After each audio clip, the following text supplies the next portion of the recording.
What I want to tell you is that you are beautiful. You are so gifted. You have so much to offer life that the gift of life is just the most extraordinary thing. And we were all born into this world. We didn't come with instruction manuals, and the truth is, we're all in this together. We're trying to figure it out and find our way. And since the very moment in which human beings created language, we gave rise to this new and profound way of seeing and engaging reality. And with all the gifts that spoken language brought, it also brought a few challenges. The primary challenge of spoken language is that words that describe objects and imbue them with meaning and significance started to be used to describe the self. And in a very real and profound way, human beings started to use language to describe themselves to themselves. And we invented the self.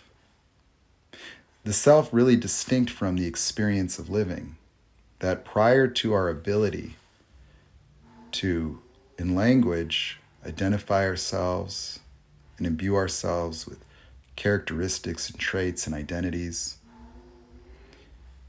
we just existed like, other animals. There's a reason why in the stress of life, you might look at your cat, your dog, or a child, and it conjures memories of simpler days when you were happy, when you were peaceful. We're so eager, as young people to go out in the world and become adults, thinking about all the freedom that we would have.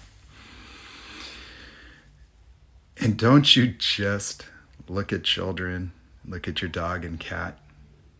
I come home every day and Turbo and my cat Cheetah, they're always waiting at the door.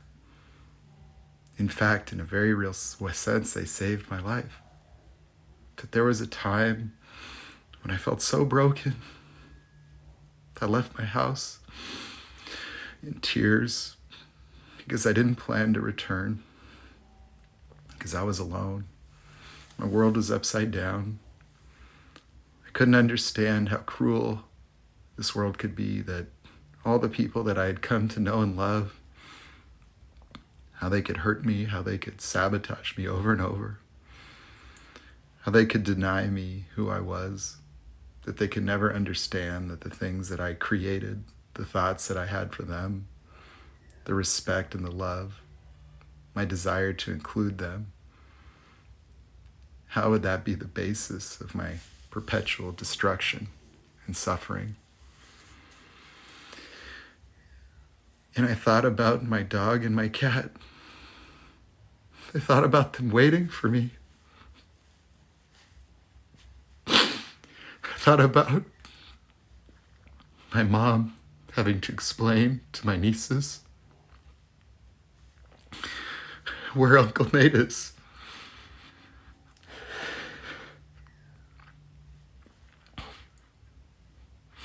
That's the only thing that had me come home. And I'm so glad I did.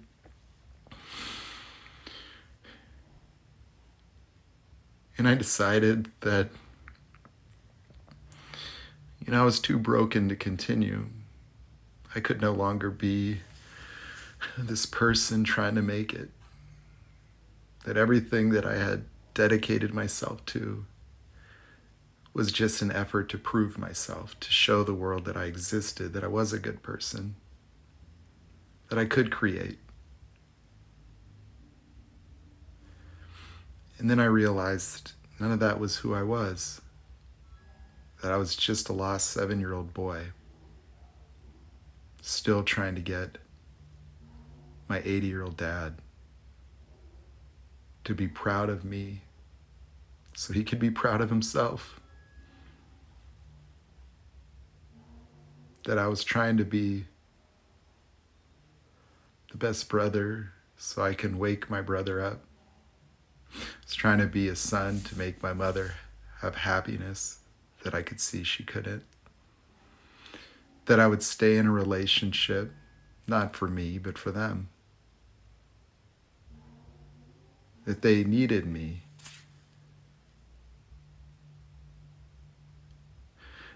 And, in looking at the simplicity of children and animals, that simplicity is what we lost. It's what I lost when I told myself I was unwanted, when I told myself I was broken, when I told myself I wasn't good enough. As a child, I set into motion a perpetual effort to overcome myself. That I'd use my mind to analyze myself, analyze life, analyze other people. So I could try to be perfect in all these different arenas of life. And I had to confront that was never going to work for me anymore. That I had reached the terminal conclusion of that way of being and thinking. And when confronting it and looking in the mirror, I let it go.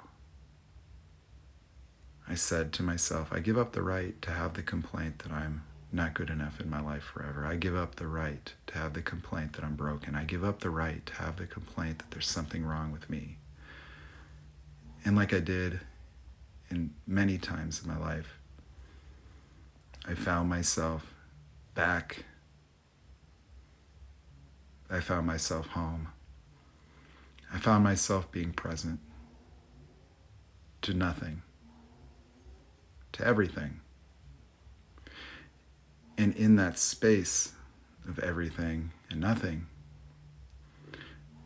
I got to decide who I'm going to be from now on. And what I said is, I'm going to be that I make a difference. And that there's nobody that can ever tell me who I am. And I don't need them to. And I'm no different than anyone else. And I never need to be better. I never need to be more. I never need to be less. I never need to be quiet.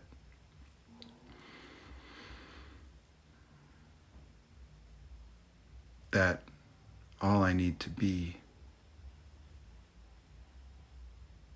is to be.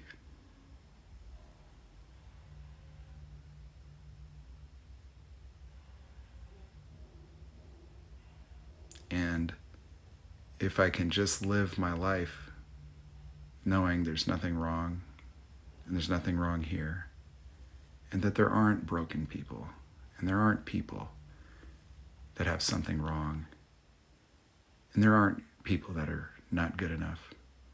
There's just people that, just like I did, said those things. And that, just like I did, anybody can wake up from that nightmare. And that's what I've given my life to, is discovering exactly how I'm going to make a difference for you. And that's what the rest of my journey is all about.